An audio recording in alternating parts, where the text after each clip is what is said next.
All right, number 5. And now, I always get this wrong. And now, from the demi-monde of unreliable raconteurs and rascals, we give you Russ El Pepe DesAulnier.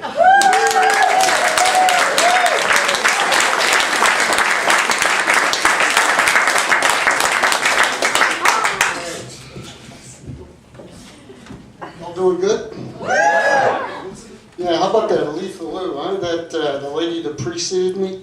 I love that bit about Vinny and the cologne you could smell 2 blocks away. It made me homesick. Back east, we used to call that an Italian shower. Thank you. Yeah, I'm feeling pretty good myself. I just did my duty as a loyal American. I bought an all-American made car, a Ford Focus, and hey. Keeping my fingers crossed. Back in the 80s, when I went to Japanese cars, as a lot of us did, Ford had become an acronym for failure of research and development. They produced so many lemons, they should have changed the name to Sunkissed. But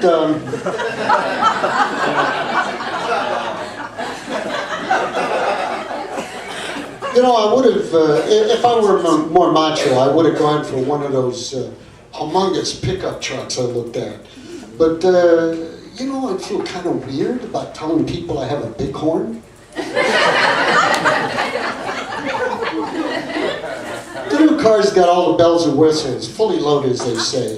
You know, it's got the satellite reception. It's got tinted windows, voice interactive computer, all leather interior, reclining heated seats. Hell, with this rig, I'm ready for foreclosure. You know, the salesman, car salesman, they got to be the greatest salesman in the world. They can teach anybody. I went down to the lot. I was just going to look around, you know. I wanted to do a little shopping, but wouldn't you know, a couple hours later, I'm driving off the lot in a new car. And it's a little bit like waking up from surgery, you know. It's over. It's done. I bought it. But you're still a little stoned from the new car smell, so that you don't feel any pain until you make the first monthly payment. Ford and the other American dealers, they're really desperate to move their cars. They're doing a pretty good job. They'll bend over backwards to make a deal for you. As part of their industry survival strategy, they've mastered yoga. The car is actually sitting in the garage more than I'm driving it. It's kind of like a new girlfriend. It'll take a while to break it in, you know. Oh, I know, that's a bad joke, sorry. That's not really me. I mean, I'm not that kind of a guy. Hell, I've been married forever. It's just that the car is exciting because I forgot what it's like to write something new.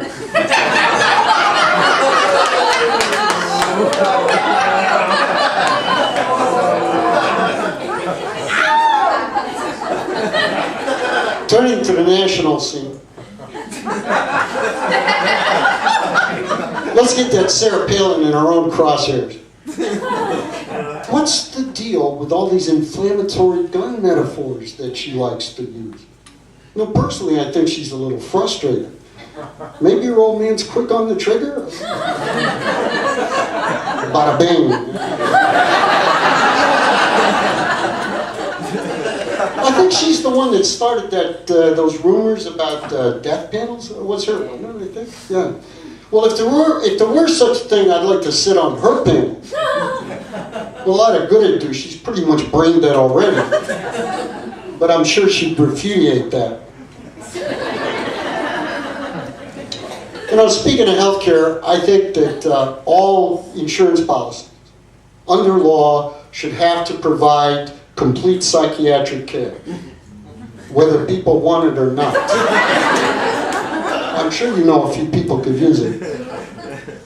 But I have to admit, you know, our healthcare system has delivered some pretty impressive, outstanding statistics. Thousands of bankruptcy-induced heart attacks and nervous breakdowns, which inspired this little song. Don't cry for us, Speaker Boehner. We didn't read the disclaimer. We deserve what we got. Our pain's not your lot. We're just statistics, so don't be sorry.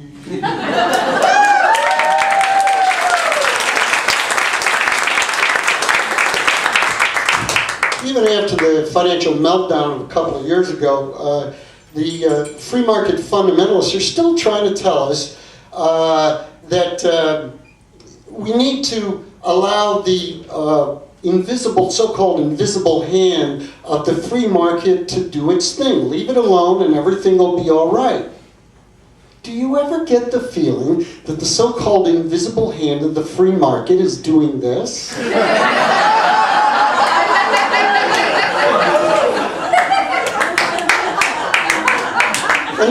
And then when your 401k crashed with the market and you complained, the response of the invisible hand was this.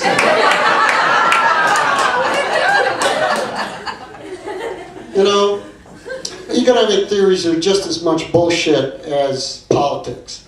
I mean, we got these people out here calling themselves the Tea Party, you know, and they identify with something that happened in the 18th century. I mean, and these are people who want to take the country forward. And now, introducing the steam engine.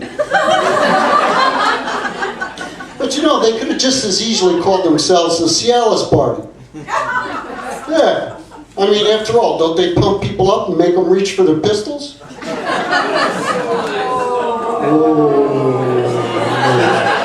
That's true. What's all this complaining and moaning about the deficit anyway? I mean, it's not like two 10-year-old wars have anything to do with it. You know? I mean, you remember after Vietnam, for a couple of decades, you know, everyone was saying, never again, never again.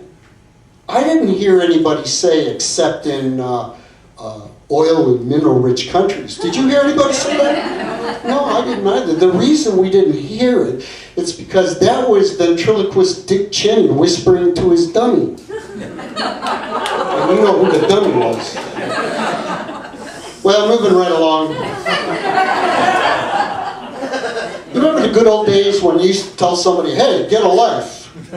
Now they just put themselves on Facebook. Voila. Anybody can find you nowadays. You know, they can find you online. Had a couple old girlfriends find me decades ago girlfriends. And they even sent me photos. It was amazing how good they looked. Well, I was, of course, touched and amused. Obviously, they were thinking of me as I once was, young, good-looking, and stupid. But, you know, there is a lot of denial out there. It's gotten as big as our bodies. They say that 30% of us are now fat because we've lost touch with healthy lifestyles. Maybe we ought to try walking to McDonald's instead of riding the bighorn.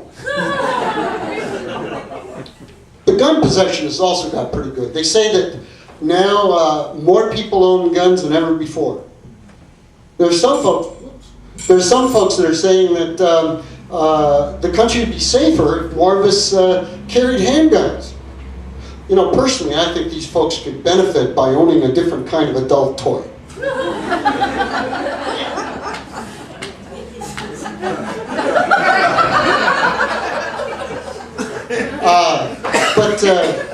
You know, violence has also become overly glamorized. Now you can watch a police drama on TV, and the detectives are represented by these gorgeous cover girl models dressed in well-fitted business suits. I mean, it's glamorous, you know. But the stories are just as boring. It's just that the babes are arrested. Thank you. I was waiting for it. But that's one of the reasons I like living in Eugene. You know, you feel safe here, right? Everybody, you feel pretty safe here. And we're an alternative town, alternative to places like Chicago or New York or LA.